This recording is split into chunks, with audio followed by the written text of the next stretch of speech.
Hello and welcome to the CPD Group podcast.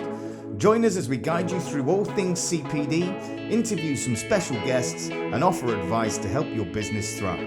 We hope you enjoy listening. Hi everyone, we're back. We just had a bit of a technical difficulty, but we have had our fourth marketing member join us. That's showbiz, baby. That's showbiz, baby. This is Ziggy. Ziggy, my pooch, the fourth member of the marketing team, as Jess mentioned earlier. So, Ziggy, what do you think about marketing?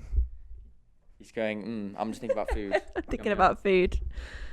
Right, anyway, where were we? We were talking about the personalization of the emails and things like that. Yes. And you mentioned Joe Blogs, obviously Andy's favourite. So I think we were saying, so we personalised it from who it's sent from, and also the content itself was personalised. Yes. So I think what we like to do is, I don't know, you guys probably received a lot of emails from us over, however long you've been with the CPD group. But we like to kind of personalise those emails, kind of have a bit of fun with it, would you say? Like kind of a bit tongue in cheek. Within reason. Within reason, obviously. But so I think obviously that might not work for your business. It depends. I think, as we've said, across board, whatever works for you. But I think we've had quite a good response from our customers. I think, talking to the business devs, that kind of thing, we come across as quite friendly, quite personable, which is what we want, because I think in our industry, a lot of the time it is quite, it's serious business, don't get me wrong. It's what we do, doing accreditation. It's, you've got to be robust, you've got to be kind of, detail focused. Some of the topics are very, you can't be wishy-washy. No, definitely. But I think it is good to kind of have that contrast, when you're dealing with, a serious topic. But, you come to us, we're approachable, we're friendly. I think that kind of works That's another reason why we like to work in marketing. Yeah. Which is always, so everyone else is cracking up, really serious, and we just have a bit of fun. We have a bit of fun with it. But I think that's part of our email strategy, and part of our, I think the thing is, a strategy, it kind of goes over everything, everything kind of interlinks.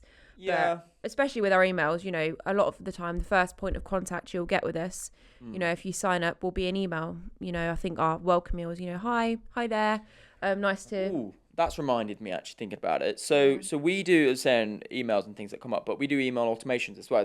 That's something we should just quickly run over, I think. Yeah, well, obviously, if you do have a smaller marketing team, automations are a great way to ensure that your customers are getting consistent communication. As we're talking about, consistency is really important. Yeah. So making sure, in marketing, there's those points of contact. So Customer journey, exactly. So, if someone signs up, they'll instantly get an email from us. Yeah. Welcome to the CPD group, and putting those call to actions in there, get started, making sure that, there's constant touch points. Yeah. So, then if it has been a few weeks and you've, it happens to all of us, you'll sign up for something and then you'll kind of forget about it, life gets in the way. But then that's why it's so important to have those consistent emails coming through. So, we'll get, I think it's just making it as simple as possible, really. You know, our process, we like to think is quite seamless. But there's always better ways to make it more seamless. And I think for you guys as well, I think email automations is a great way to do that. It's something which then you don't have to worry about. They've signed up, or they're in their process of signing up, and you're going to get these emails dripping through. But however, I would say is don't send too many, because that can also put people off. Definitely don't spam people, because the amount of times I've personally unsubscribed from people because they just send them emails all the time. It's be consistent, but don't cram them in. And also optimize when you're sending them. Exactly. It might work differently for different businesses, the times that you do send your emails. I think a massive thing as well is the subject line. Make sure it's something that's engaging. You can sometimes, depending on where your data signed up from, use like their names in it, which I think is always, if I see an email with your name on it, you're more likely to click on it. But I think be consistent, but don't overdo it. I think that's the same for everything though, really. Yeah, as we said as well, like this whole thing was like a question as well. Like, I think what I quite like to do as well with some of the ins, so for example, the subject line and things like that, is to pull people in, have a question, be intriguing. Yes.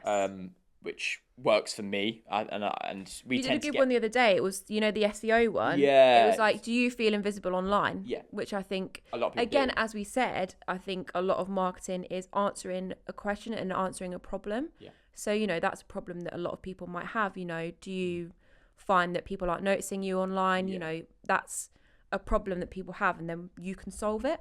So I think not just for email marketing, but across the board, thinking about what problems people have and how can you solve it, and kind of creating your strategy around that instead of just being like, this is what we do, we're the best, And not doing it for the sake of doing it. Exactly. Not just going, I should be doing email campaigns Yeah. or I should be sending an email out, Exactly, really. yeah. No, it's It's so true. actually doing it for this reason, and this is why. And Yeah. moving on to the next part will be, once you've got your data, so the click-throughs, the open rates, blah, blah, blah, Yeah. things like that, it's how you can then use that. Because it's great, if you get some good click-throughs and things like that, brilliant. Yeah.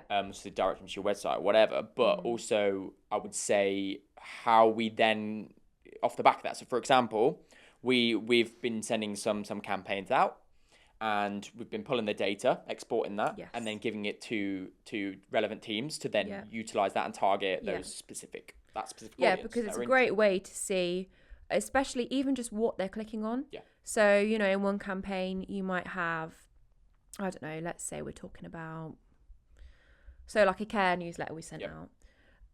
You might have people clicking on the blog, but then people might be then, because obviously at the top of our emails we'll have, all of our different web pages. If you see a high volume of people clicking on sign up for webinars, we can then export that data and be like, look, we've got these people are obviously interested in webinars, because even though the campaign wasn't about that, people are, and then we can use that data as well to create new campaigns. So I think, take advantage of that. Take advantage of, what people are clicking on. I think, let's just say, like A/B testing as well. So sort of whether you put the click towards the top, the pull there, or lower down, little things like that, whichever work for you. Yes. Which we're always doing, and we said, touching on with when you're going to send the emails. So is it better to do it in the morning first thing, but then everyone else's emails are coming into their inbox then, or lunchtime when they've got a bit of time, or they out. So it's sort of playing it by ear, working it out, and whatever works for you, really. And another point as well is optimizing it for mobile. Yeah, brilliant. Because got a little stat up on our little whiteboard over there. 41% of people will open emails on mobile. So it's very important to make sure, whatever email builder you use, that it's optimized for mobile, because a lot of the time you'll open an email, a massive image, the text, the text is all kind of skewed. So you've got to make sure that it's optimized for mobile. I think that's the same for your website. Even like when you're doing like your blogs and stuff, making sure that, image sizes, and I mean, for social media is the same. If you're doing a post or something like that, is the writing too small for mobile on when you're creating it on Canva or whatever software, Premiere Pro, Photoshop, whatever you're using, then is it too small? Is it on a computer it'll look massive, but on a little mobile, people are just going to think, I can't be asked to read that. It's true. So I think it's realizing actually a lot of people are using phones now and about on quick content. So I think it is optimizing that. Yeah, 100%. Okay, so on our next section, we have a very special announcement to make. Drum roll, please. Take time. I can't do it because I've got a mic in my hand. But so we have recently been awarded the most trusted accreditation service in the UK. Hooray. Woohoo! No, it's really good to be, because trust is massive. Oh, absolutely. This is the key thing in marketing. You want people to trust your business and trust self. Yeah, and this might not be the exact stat, but I saw somewhere that one of the most kind of valuable ways to get leads is by recommendation. Yeah. And I think that is a huge, that's a huge element of trust, is recommendation, awards, that kind of thing. Someone has looked at our business and thought, we are the most trusted, that kind of thing. Yeah, I think it's even going back, things like word of mouth, as we all know, like that's a massive benefit, and things like trust with Google. Well, SEO is based on trust. It's based on trust as well, and things like that. We didn't even touch on that on SEO, but like backlinks, that kind of thing. Oh, from trusted websites. If you, thinking about personally, like when you're looking for something to buy, what do? You look at the reviews. If there's no reviews, you're probably like, do I trust that? Exactly. So I think No. it's massive. So it's the same with Yeah. like Google and things like that. Our reviews on Google, Yes. it's really important. I think for you guys as well. We've sort of gone a bit of a tangent with this podcast. Yeah. But I think We're all over the place. yeah, just, but just like there are marketing. some relatively, that's how our Yeah. brain works in marketing. Yeah, exactly. But yes, I think as well for either if you're an SME or you're a big business as well, like I think reviews are massively important. Definitely. And it takes time to build up. We're slowly building ours and things like that. But it's Yes. better to have better quality reviews than just asking anyone to obviously Definitely. review you. Definitely. Your mum, your dad, whatever. I think. Do you know what I mean? It's true. People just go, I want as many reviews, make fake accounts, all these things. But it will, as again, I'm going to touch on it again. Alex touched on, you will get eventually caught out on that. So Definitely. I think is build it organically. Yes. And trust is massive in that award. We've got one there. What's that one behind you? We've got, Or for the listeners, we've got viewers the viewers and the listeners. That is something that Andy also always says. So if you want to play CPD TV bingo, look out for those phrases. We'll have to do a little bingo. We will have to do a bingo. But anyway, this award is the Best Professional Development and Trainer Accreditation Organisation 2022. Oh, 2022. So yeah, exactly. Yeah, So there we you got go. another year, another award. Yep. We Here are go. awesome. We are amazing. We are amazing. Going back to what we were originally talking about, trust is a massive thing. And how can you build trust?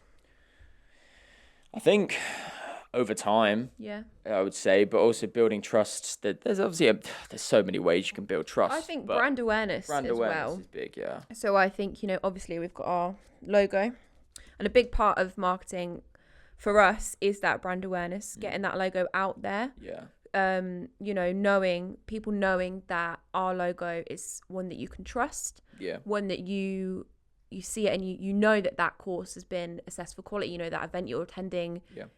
That is one of our main focuses. And I think, with the events and all that kind of thing, getting that logo out there and kind of, I don't know. Well, some of the massive providers we've got with like Xero and things like that, we like to shout about them and that's a thing of trust, because if a big businesses like that is using us, a massive corporation, then the smaller businesses can see that and think, wow, and I think going off that as well, like user generated content is a massive thing for trust. So for example, like even just like with the podcast and stuff, we're getting our customers here, reviewing our services, and being really honest, and I think people appreciate honesty. And when we go to events and stuff, we always make the effort to go and talk to the organisers. A while back, I remember doing an interview with Colin from Ipso, who are a football scouting training service, and just talking about the process. So I think that was Ziggy, by the way. That Ziggy. I think Ziggy's getting a bit tired. I thought I'd just make a point. That was the dog. That wasn't one of us letting one go. Or was it? Carry on, sorry. But anyway, that's a good bit of user-generated content down there, actually. There you go. From Ziggy. But anyway, I think making the most of, the people that make your brand. We're so grateful for all of our customers. We have I think we have a very good relationship with them. We're always, you can reach us anywhere, anytime. Yeah. But yeah, definitely making the most of that and asking people what they think. I think getting opinions from people. Yeah, 100%. But yeah. And when you get success as well, shout about it, because that's what we do, Definitely. Any little gains, it's massive. It's a big achievement, no matter what size it is. Exactly. Whether a small business or a massive international multi-winning corporation. award. Yeah, exactly. Multi-award winning, like us. Well, yeah. No, but, shout about it. Be proud of be proud. Be proud of your achievements. And I think even the things that you're doing in your business. So like, for example, with us, I don't know if you will have seen on our Instagram story yesterday, but we have recently got a beehive. So, just little things like that personalize your business.